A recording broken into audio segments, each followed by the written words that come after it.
Gracias. Le quiero pedir a mi hermano Luis que me preste su brazalete para esta conferencia.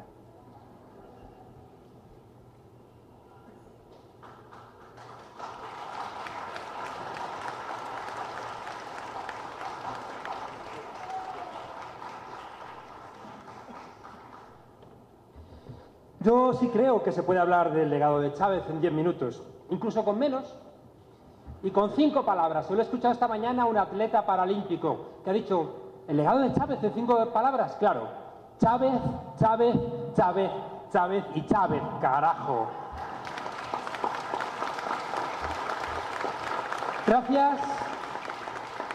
Gracias por permitirme a mí, un infiltrado. El presidente Chávez, cuando yo estaba trabajando con él en Palacio, decía, monedero, infiltrado. Gracias a mí, un infiltrado, por permitirme estar aquí.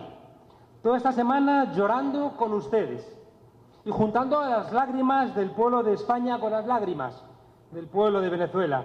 Y ahora colaborando a la principal tarea que tenemos por delante, y es que Nicolás Maduro salte el muro más alto que ha tenido este proceso, que es continuar la tarea del presidente en su ausencia física. Y con mi convencimiento le vamos a regalar al presidente, en la persona de Nicolás, los 10 millones que buscó y que todavía tenemos pendientes. Si nosotros, en el Centro Internacional Miranda, si fuéramos como Dudamel, le habríamos hecho al presidente una canción. Pero somos intelectuales, o hacemos la función de intelectuales. Trabajamos pensando, escribiendo, y por tanto, en vez de hacer una canción, pues hemos decidido pensar su pensamiento y pensar su acción. Por tanto, este encuentro es un encuentro de homenaje, en lo que supuestamente mejor hacemos a la memoria del presidente que está tan presente. El presidente Chávez llegó en un momento histórico, en un momento en donde la máxima hegemonía la tenía el neoliberalismo.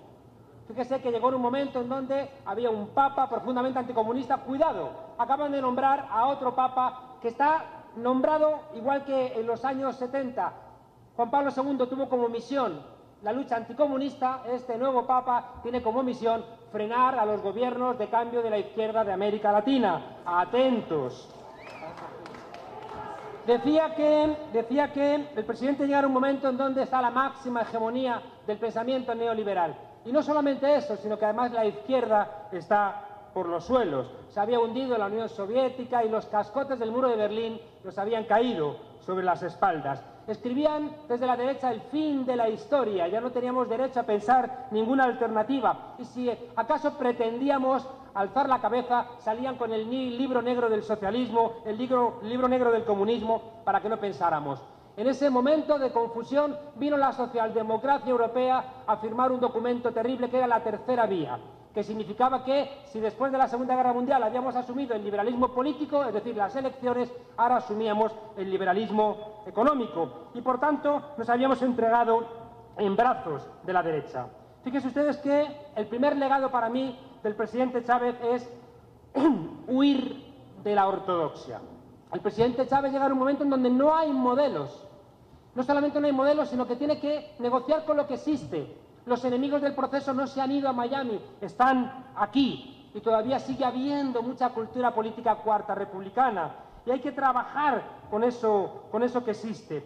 Y el presidente Chávez entiende que no puede ser ortodoxo. ¿Cuántas veces hemos recordado la frase de Ludovico Silva cuando decía que si los loros fueran marxistas, serían marxistas ortodoxos? Pero no queríamos una lectura de loros de Marx, necesitábamos inventar otro tipo de lectura.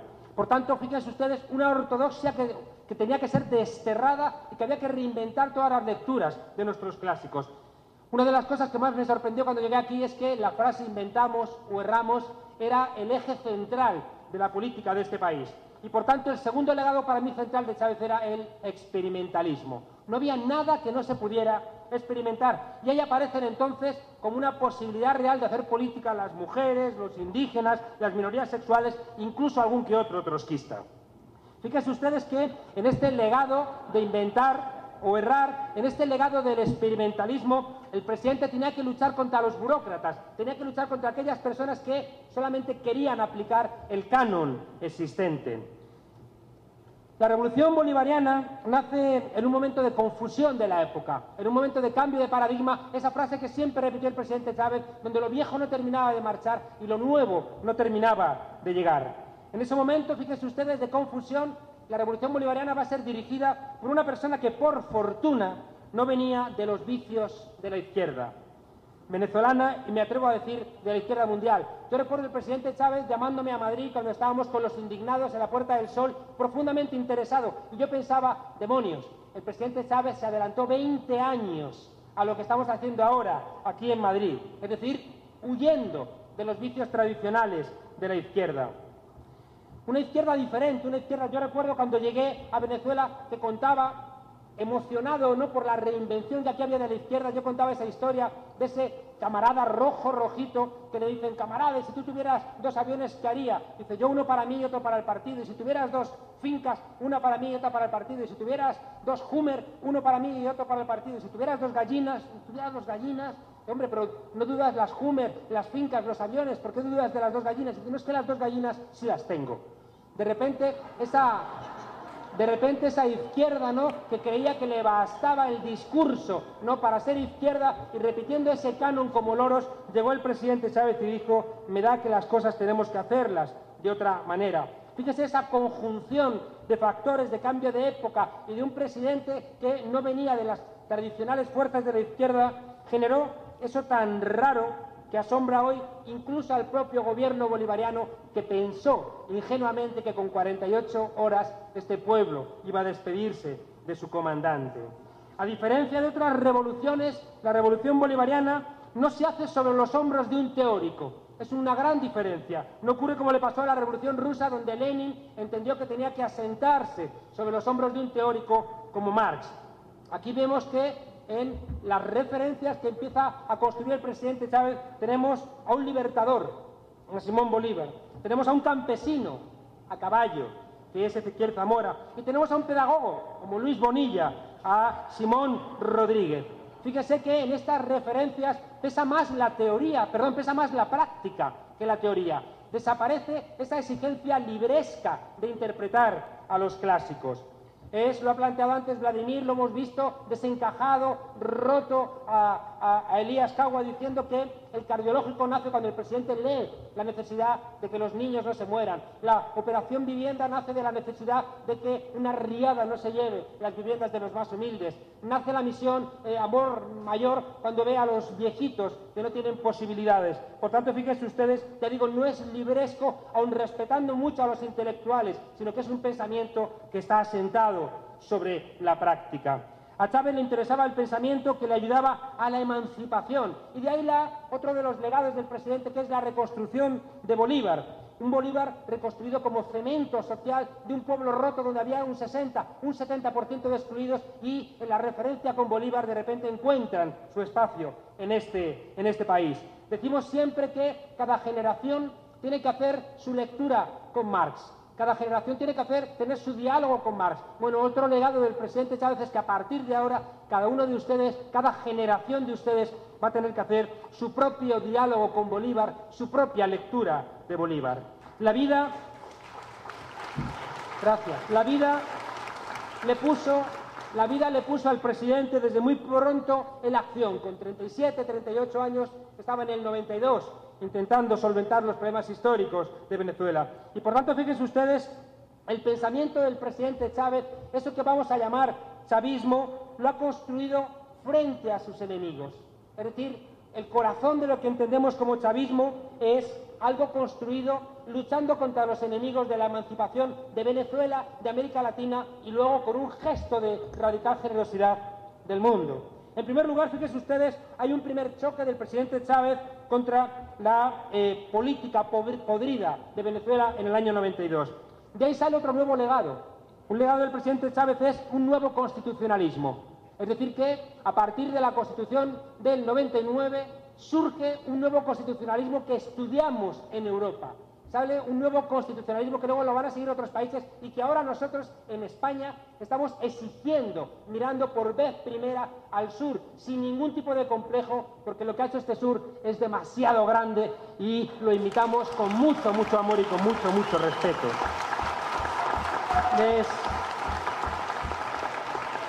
Les decía que hay un legado de un nuevo constitucionalismo frente a esa política podrida, pero un segundo legado que llevamos por 5 es la necesidad de superar la forma tradicional de partido. El presidente Chávez choca ya desde el año 92 con esa política podrida del turnismo de adecos y copellanos, donde las formaciones políticas tienen una lógica que impiden salir de los problemas. Y por tanto, fíjense ustedes, legado número 5 del presidente Chávez es la exigencia de superar la forma tradicional de partido, en donde también a menudo el propio PSUV y los demás partidos del pueblo patriótico también caen, porque hay todavía mucho cuartarrepublicanismo sociológico en este país. Fíjense ustedes que en España lleva el caudillo Franco muerto 40 años y todavía nos huelen los pies a franquismo.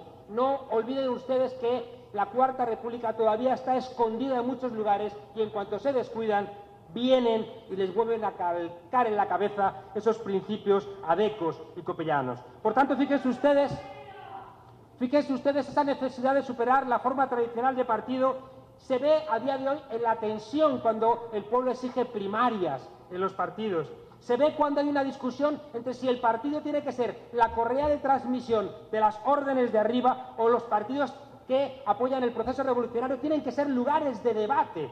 Los partidos tienen que convertirse en lugares centrales de debate. Cada partido debe ser una esquina caliente. Y quien diga que los partidos del polo patriótico tienen que ser corrientes de transmisión de arriba, no han entendido al presidente Chávez. Decía igualmente que en esa necesidad de superar la fórmula tradicional de partido, hay que entender que los partidos tienen que ser lugares de participación y no redes clientelares. Hay que estar muy atentos de no caer en el error del clientelismo que ayer era ADECO, hoy hacerlo de nuestras formaciones políticas, porque implicará que no hemos entendido ese legado del presidente Chávez. El siguiente choque importante del presidente va a ser con el imperio, algo que ya él había interiorizado con Allende y su fracaso a la hora de poner en marcha la unidad popular. El legado 6 para mí del presidente Chávez es construir la unidad de América Latina. Desde el primer momento, yo lo puedo recordar, el presidente entendió que era imposible construir la democracia en un solo país.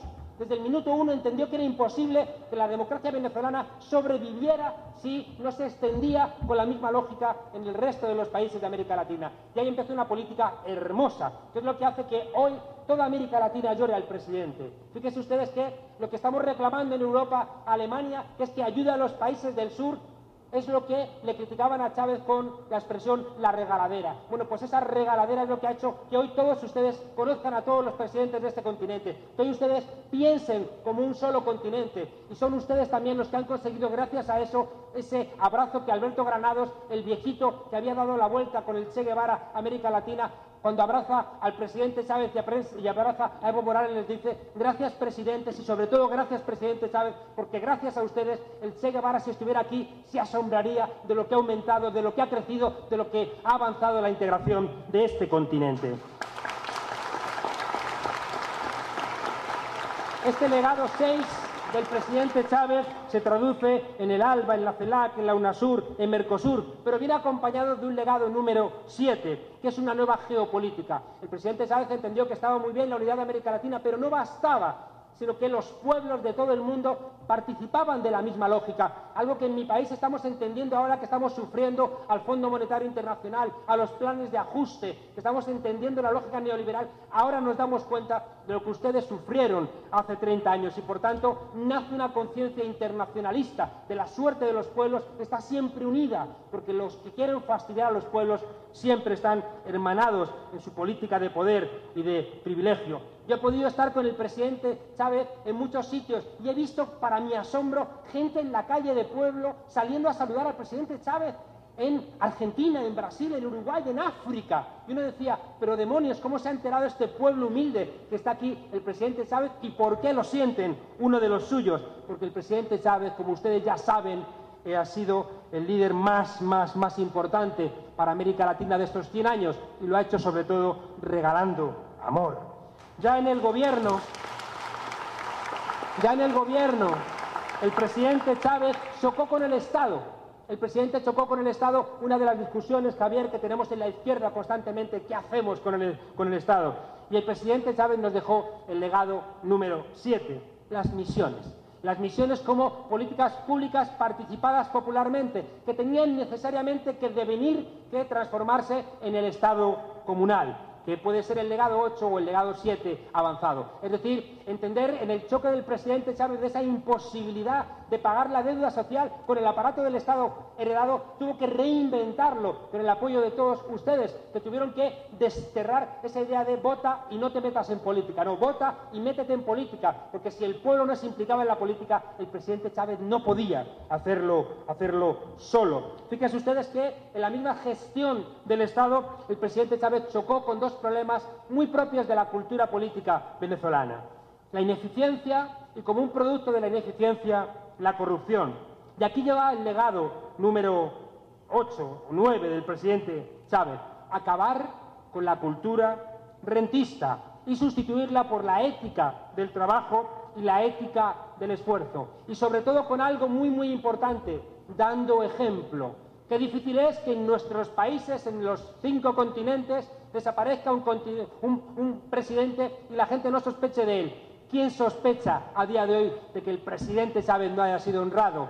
Vaya tarea, como decía Luis, porque los presidentes como él ponen el listón tan alto que a veces uno tiene la sensación de que tienen que pasar otros 100 años para repetirlo. Y por eso estoy de acuerdo cuando decimos que vaya tarea que tiene Nicolás, porque venir detrás del presidente Chávez, o está todo el pueblo detrás, o va a ser una tarea imposible. La siguiente práctica que le llevó a chocar con un enemigo al presidente fue ya la definitiva, fue con el enemigo principal. Tardó el presidente en darse cuenta de que ese era el enemigo de todos los enemigos. Él no lo había entendido al comienzo, pero en un momento determinado, cuando quiso entender todos los choques, cuando quiso entender todas las peleas, se dio cuenta de que era imposible avanzar si no luchábamos contra el capitalismo. El legado 10 del presidente Chávez, seguramente haya alimentado ya por la figura de Fidel Castro y también con la experiencia acumulada de los años anteriores, el presidente Chávez entendió que la solución de este país era el socialismo. Y fíjense ustedes qué generosidad. Podía haber dicho en esa conferencia en 2005 en el Estadio Gigantiño que la solución era el chavismo, y no dijo eso. Porque sabemos por la experiencia argentina que puede haber peronistas de derechas y peronistas de izquierdas, pero si la solución es el socialismo, no puede haber socialistas de derechas. El presidente, en un gesto de absoluta generosidad, dijo: yo no voy a construir el socialismo, el chavismo, pese a que así me pueda ganar a más gente. Aquí lo que voy a construir es el socialismo. Y recuperó la dignidad para ustedes y para nosotros de una palabra que habíamos tirado al basurero de la historia.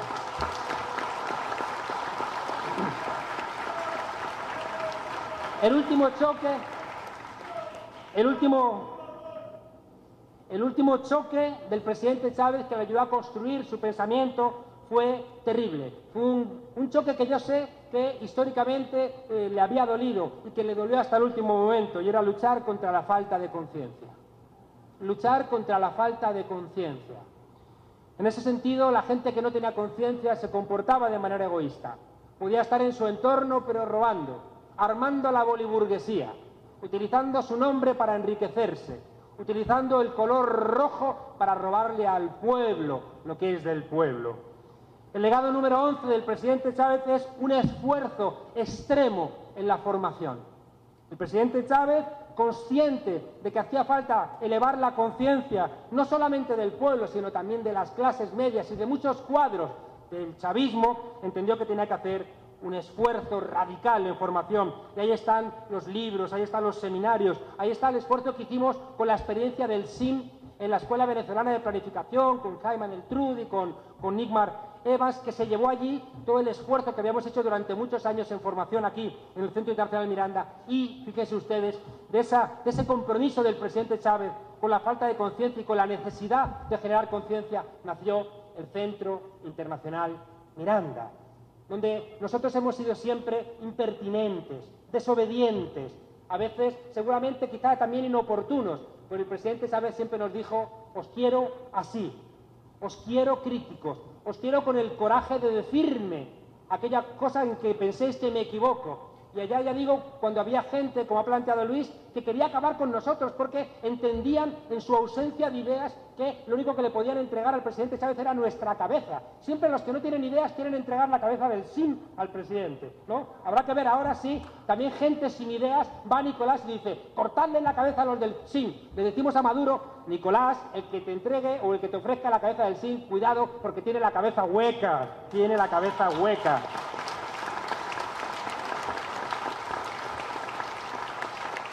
En este esfuerzo del presidente por crear conciencia, nos enseñó a romper con algo muy tradicional. Esa gente que es fuerte con los débiles y débiles con los fuertes. Y el presidente nos dijo, tengan coraje y sean fuertes con los fuertes y débiles con los débiles. El presidente que nos recordó eso de que águila no caza moscas, resulta que era el que después era capaz de, cuando molestaba una escalera, quitarla a él con sus propias manos y no llamar a ningún ayudante. Es decir, el presidente que decía, ya digo, que águila no caza moscas, no tenía ningún problema en arremangarse y hacer el trabajo que hacemos cualquiera de nosotros en nuestras casas. Voy terminando. No sabemos lo que es el chavismo, pero sabemos perfectamente lo que no es. Hemos visto Capriles el otro día reivindicando a Chávez, regañando a los diputados que llevaban una semana llorando, rotos, que no habían guardado un minuto de silencio y diciendo, pueblo, fíjense, estos diputados no quieren a Chávez, yo sí que quiero a Chávez, el que se la ha pasado insultando. Yo les pregunto a ustedes, ¿acaso Capriles es chavismo? Va el comando de campaña, ese que descolgó el retrato de Simón Bolívar y va ahora y dice, nosotros nos llamamos Simón Bolívar. ¿Es eso el chavismo? ¿Es chavismo olvidarse de las necesidades del pueblo? ¿Es chavismo despreciar el cerro? ¿Es chavismo reírse de la piel negra de este pueblo? ¿Es chavismo solventar los problemas de la violencia que tanto nos preocupan, ayudando a que la policía vuelva a disparar primero y preguntar después? ¿Es chavismo, otra vez, entrar en los barrios como si estuviéramos en guerra, dando licencia para matar a los policías? ¿Es chavismo desentenderse de la suerte de otros pueblos? ¿Es chavismo despreciar a la Pachamama? ¿Es chavismo acallar las críticas y señalar como contrarrevolucionarios a quien denuncia los errores? No, no. Fíjense que entonces lo que tenemos muy claro con esto es que lo que entendemos por chavismo es una manera especial de hacer y de pensar. Y hay un legado transversal del presidente Chávez. Hay un legado que nos va a iluminar a todos. Cuando no sepamos qué hacer, preguntémonos, ¿qué haría el presidente Chávez? Cuando no sepamos qué pensar, preguntémonos, ¿qué pensaría en esto el presidente Chávez? Decíamos en un programa en España con esa derecha terrible que no nos da miedo pelearnos y que ustedes dicen, gracias, Monedero, por ayudarnos a pelear en España, defendiendo al presidente contra esa gentuza. Y yo les digo, no, gracias a ustedes por permitirme sentirme más digno defendiendo al presidente Chávez contra esa basura mediática de mi país. Decía para ir terminando que en un programa en España decíamos que si Chávez vivo era peligroso, ahora ausente es invencible. Y fíjese, Chávez en el recuerdo va a ser terrible, porque nos vamos a acordar de un Chávez más de izquierdas, de un Chávez más intransigente con los poderosos, nos vamos a acordar de un Chávez que nos va a devolver lo mejor de su recuerdo, y ahí vamos a tener un contraste para toda nuestra tarea de gobierno. El legado de Chávez, y eso lo saben ustedes, y lo hemos visto en estas colas, el legado de Chávez es con el pueblo. El 13 de abril es el pueblo el que rescata al presidente Chávez. Es el pueblo el que al príncipe que viene a salvar a la princesa y matar al dragón es derribado del dragón, y es la princesa que es el pueblo el que dice, anda, ven aquí, que te voy a ayudar yo a ti ahora. Y es el pueblo, princesa republicana por supuesto, nada de princesa monárquica, la que mata al dragón y recupera a su presidente. Y ahí nace una comunión. ¿Cómo no van a hacer una comunión con el pueblo si es el pueblo el que ha roto el maleficio de que siempre los golpes triunfaban? Y de repente se lanza un mensaje a toda América Latina, cuidado, que ya los golpes no van a ganar como siempre, y que si tumbáis un presidente, sale el pueblo y lo va a pedir de vuelta, igual son vuestras cabezas las que ruedan. El presidente, fíjense ustedes, construye la unión cívico-militar. ¿Y qué es la unión cívico-militar? Sino inyectar pueblo a la milicia, inyectar pueblo al ejército. La soberanía, hablar de tú a los Estados Unidos. Pero ¿cómo demonios vas a hablar de tú a los Estados Unidos, el país que consume la mitad del armamento del mundo, si no tienes detrás a todo un pueblo? Aquí huele a azufre y de repente le aplauden los representantes de los pueblos del mundo, los humildes. Y resulta que va el presidente Chávez a Naciones Unidas y le habla a África, a Asia, al mundo árabe, aparte de Europa, diciéndoles aquí huele a azufre. Y lo que no habían podido decir los pequeños, va el presidente Chávez, se lo dice, y todos esos pequeños pueblos le dicen, presidente, tiene usted razón, aquí huele fatal a azufre. ¿Cómo hace, ya les digo, eso nadie si no tiene detrás? Para parar un imperio si no tienes detrás a todo un pueblo. El presidente lo han planteado aquí, recupera la cultura popular, y la cultura popular lleva el adjetivo de pueblo, que eso es lo que significa popular. Y la crítica.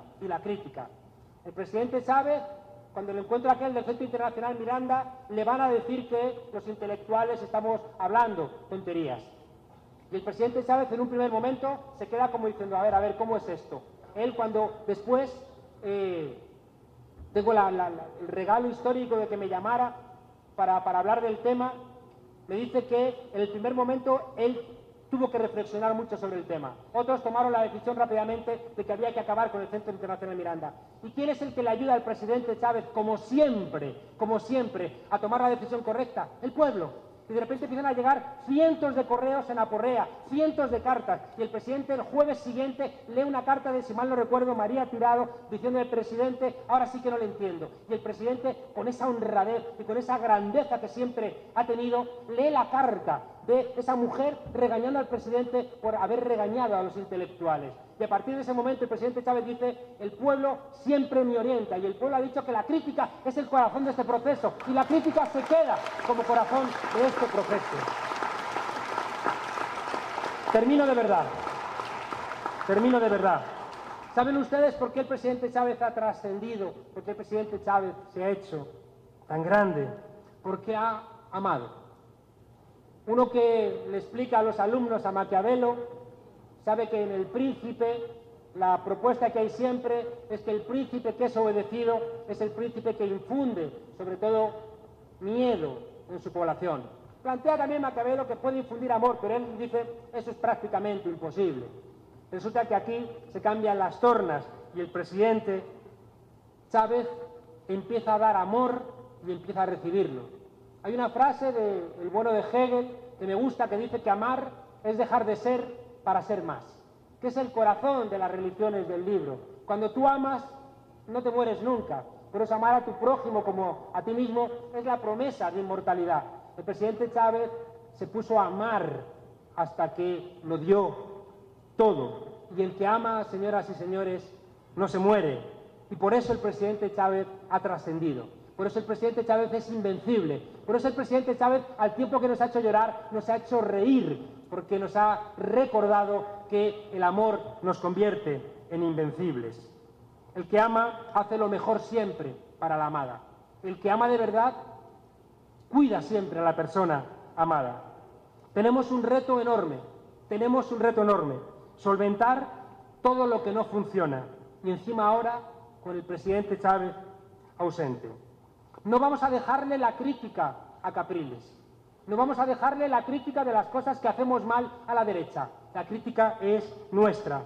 ¿Vamos a criticar a Nicolás? Claro. ¿Cómo no vamos a criticar a Nicolás si nos lo ha encargado el presidente Chávez? Mal querríamos a Nicolás si no lo criticáramos. Pero cuidado, que la derecha se cuide mucho de tocarle un pelo a Nicolás, porque va a volver a saber lo que es este pueblo. Los profetas, viene en la Biblia, los profetas no entran en la tierra prometida. Conducen a los pueblos hasta la entrada y luego no entran. Eso le corresponde al pueblo. ¿Escuchan a Chávez? ¡Épale, pueblo! ¿Qué hubo? Dejen de llorar, muchachas, muchachos. Carajo, que son el pueblo de Bolívar, que son el pueblo de Chávez. Que no se pare este sueño. Que no se pare este sueño con los pies en el suelo. Adelante, regálenme los 10 millones. Hasta siempre, comandante.